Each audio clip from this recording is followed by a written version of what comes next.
One's been good, one's been average, but should we get a third to seal the deal? Welcome back to the channel, guys, and my review of the weekend deck that I've been riding for the last 3 to 4 weeks.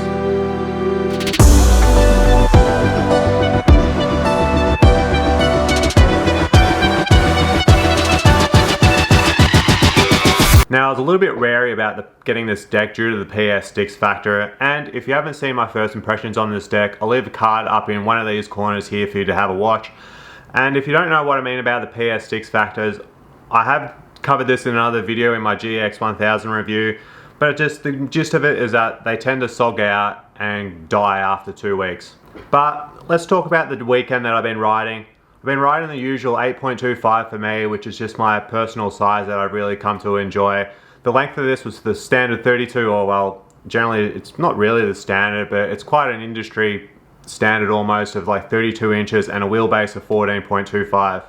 And when I mean like sort of by that industry standard, you just find a lot of 8.25s these days have that wheelbase of 14.25 and the length of 32 inches. It's a nice, well-rounded size. Kicks are mellow, with not many fingers are flat. It's got that really nice mellow tail, good for someone with a little bit older legs like myself. The concave is medium to mellow across the feet, which is like pretty comfy. It doesn't hurt your feet to stand on, but you still get a nice consistent flick, or a nice flick anyway. That's just what I found personally.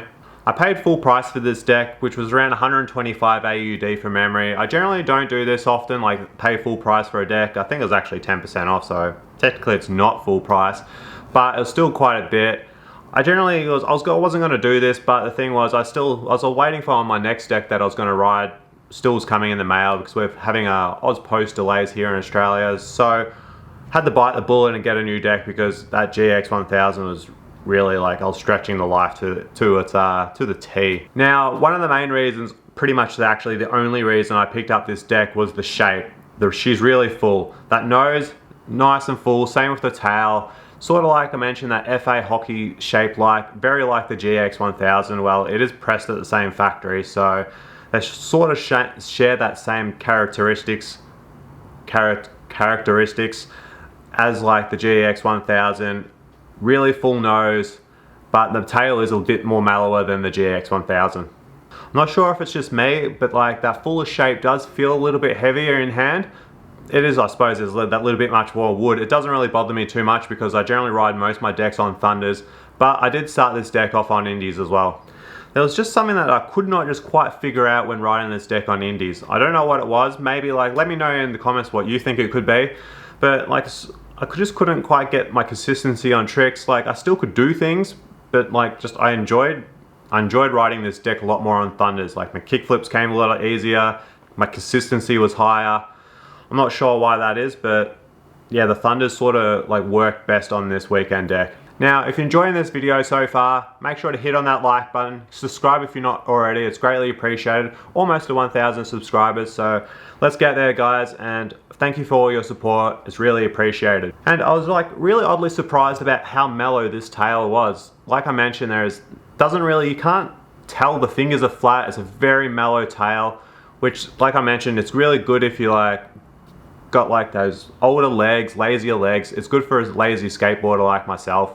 And like I said, it just really worked on Thunders. I don't know if it's because it was the lower truck, but like Indies do shorten your wheelbase, so you do get that pop a little bit earlier. But I did a pitch test in the garage, and actually the Indies I mean, gained a bigger pitch, which is quite interesting on the same wheel. Maybe because my Thunders are a 51.5 mil truck compared to the Indies, which is a 53.5, so maybe the wheelbase offset on this deck didn't really matter too much. But overall, really, the Thunders work best for this deck for me. On to how this deck rode and weared, or ward. I think it's weared. Review and wear test. We're up to that aspect of it. So the pop on this deck is pretty nice, like most new decks are, and I did find it stayed pretty consistent overall through the life of this deck so far, which is quite the opposite, or well, maybe not the whole opposite, as the GX1000 from PS Stix as well, where that had that really good pop for 2 weeks, and then the pop sort of went, like, it went on vacation pretty much. This one has just like stayed consistent throughout. Hasn't really noticed much flex in the board either. There's like a little bit towards now, but I haven't noticed it. Nothing's really happened bad about the deck as well. I've slammed it around and slammed it into ledges, slammed it into walls.